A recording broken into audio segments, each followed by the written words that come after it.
Bonjour, aujourd'hui je vais vous donner des conseils. Alors, soit pour prévenir des douleurs, soit pour soulager des douleurs. Tout d'abord, un petit rappel anatomique.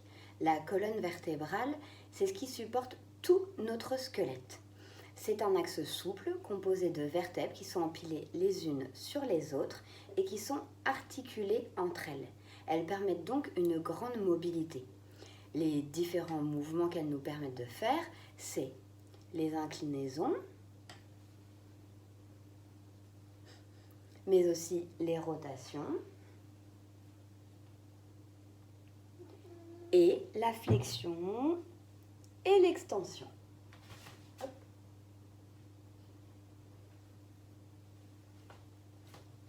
Il existe des courbures physiologiques.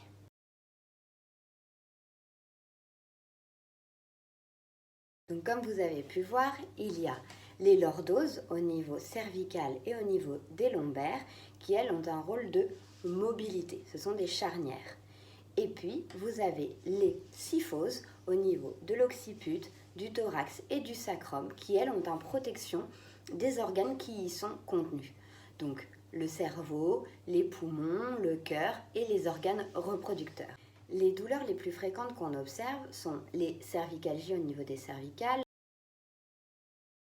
les dorsalgies au niveau du thorax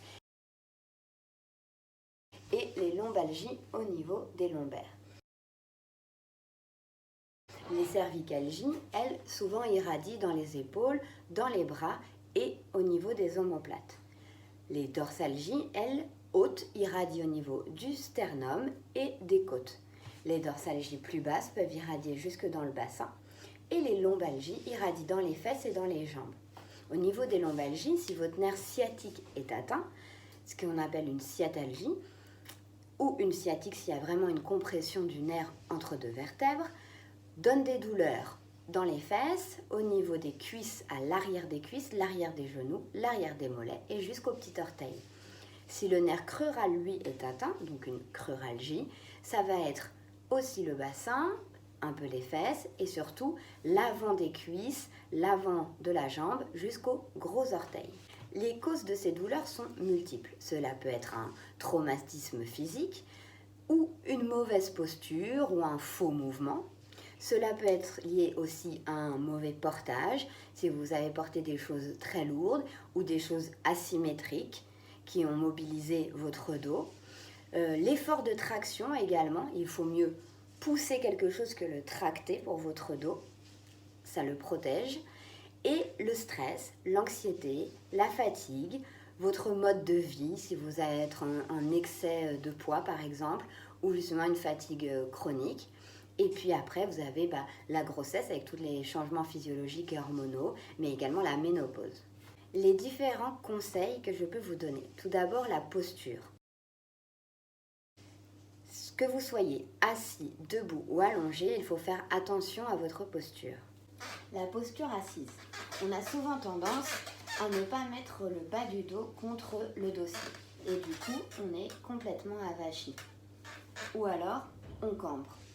Il faut bien avoir un appui au niveau des lombaires pour se tenir droit. Pensez toujours à pousser le ciel avec la tête pour allonger la colonne vertébrale. Avoir les deux pieds bien à plat au sol, ne pas croiser les jambes.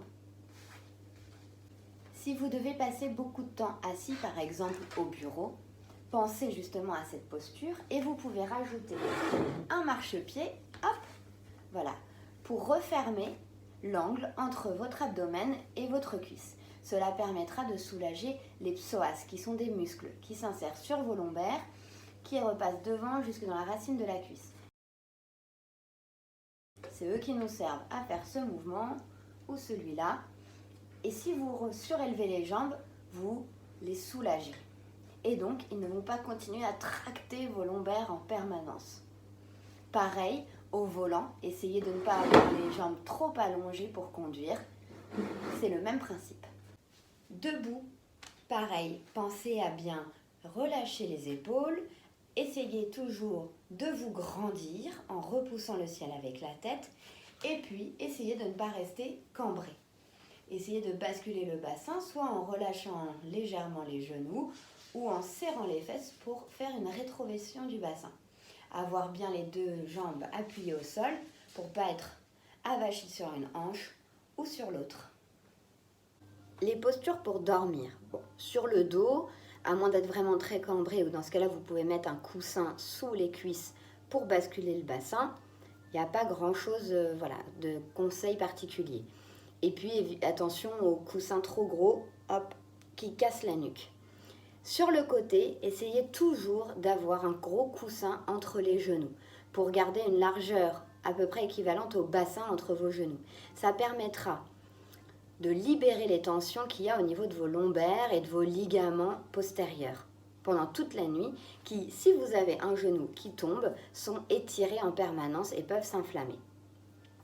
Sur le ventre, bon, de toute façon, ce n'est pas une super position pour dormir, mais si vraiment vous êtes habitué à dormir sur le ventre, essayez au moins d'avoir une jambe repliée sur le côté, très haute, au moins à 90 degrés. Permettra de basculer aussi votre bassin et de trop cambrer toute la nuit. Autre conseil, boire de l'eau. Et oui, votre corps est constitué à 70% d'eau. Vous en perdez environ 3 litres par jour, 1,5 litre est récupéré dans l'alimentation et les autres 1,5 litre en buvant. Privilégiez l'eau pure ou alors les tisanes, mais évitez tout ce qui est café ou sirop à l'eau, etc. Le corps n'assimile pas du tout de la même manière. L'hydratation, elle est très très importante pour permettre à vos tissus de mieux bouger et de mieux s'assouplir. Votre corps drainera plus facilement aussi les inflammations s'il est bien hydraté. Boire permet de limiter les courbatures, les crampes et la fatigue. Pour un fonctionnement optimal de votre corps, il faut s'hydrater. C'est très important pour votre système digestif, pour votre cerveau, pour la fatigue, pour les muscles, pour la peau, pour tout ça. Autre conseil, restez actif. C'est vraiment très important. On voit beaucoup de spots publicitaires sur bouger pour éviter les problèmes de dos. Et c'est vrai. En bougeant, l'activité physique permet de faire bouger le dos, l'étirer, en renforçant les muscles et en faisant travailler vos articulations. Cela empêche le mal de dos de s'installer. Après, à votre rythme. Attention, soyez à l'écoute de votre corps. Chacun son activité physique. Cela peut être tout simplement de la marche, le ménage ou du vélo, pour certains de courir, du sport, etc. Voilà, soyez vraiment à l'écoute de ce que votre corps peut faire et a besoin de faire. La mobilité en général est très bénéfique. Par exemple, sur l'arthrose, cela permet de ralentir l'avancée de l'arthrose. Alors forcément, on ne soigne pas, elle ne va pas disparaître, mais le fait de continuer à bouger ralentit son développement et vous permet de garder une bonne mobilité. Moi, souvent, mes personnes âgées au cabinet, je leur dis d'aller voir des matchs de tennis. Pratique, non? Par exemple aussi, sur un torticolis. On a souvent tendance à mettre une minerve tout de suite pour protéger. Alors effectivement, en phase aiguë, cela peut aider. Mais ne pas la garder trop longtemps, sinon ça prend le pas sur vos muscles. Ils finiront par perdre en puissance et donc moins bien maintenir votre colonne cervicale. Je sais, c'est plus facile à dire qu'à faire, mais même avec un torticolis, il faut essayer de bouger tout doucement, en allant à la limite de la douleur, mais garder une mobilité, c'est très important.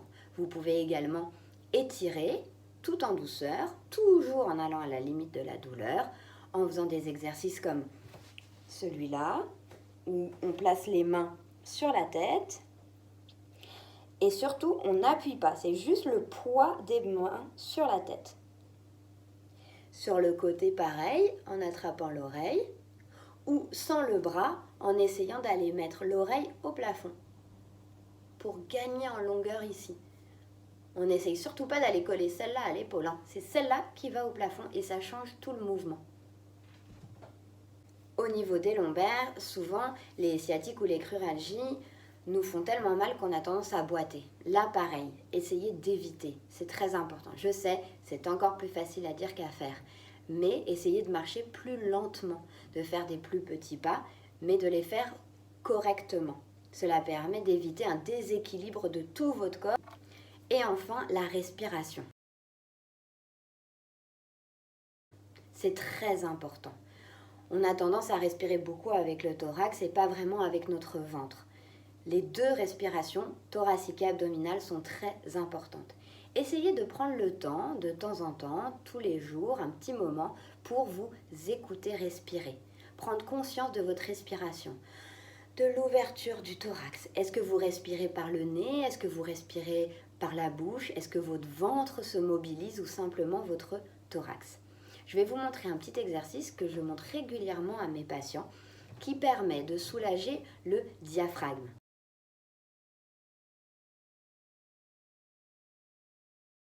Comme vous venez de voir, le diaphragme est un gros bol à l'envers qui s'insère sur les côtes et sur votre colonne vertébrale. Quand il est contracté, il nous fait lever les épaules, rentrer la tête et puis on perd en amplitude respiratoire. Voilà comment récupérer un diaphragme en pleine puissance, bien souple. Installez-vous sur le dos, repliez les jambes, vous soulevez les fesses et vous essayez d'aller les poser le plus près possible des talons. Voilà, pour enlever le creux lombaire, avoir le dos bien plaqué au sol. Ensuite, on va placer une main sur le thorax, une main sur le ventre, en contrôle.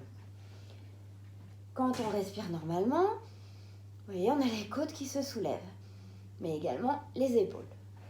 Là, on va essayer de ne travailler que la respiration abdominale. Donc, on inspire par le nez en essayant de repousser la main avec son ventre. On souffle par la bouche. On essaye d'aller plaquer le nombril contre les vertèbres, contre le sol. Vous voyez, cette main-là ne bouge pas d'un millimètre. Au début, c'est dur. Ne vous inquiétez pas, ne vous découragez pas. Vous allez y arriver progressivement. Dès que vous sentez que le thorax s'engage, hop, on recommence. On inspire par le nez.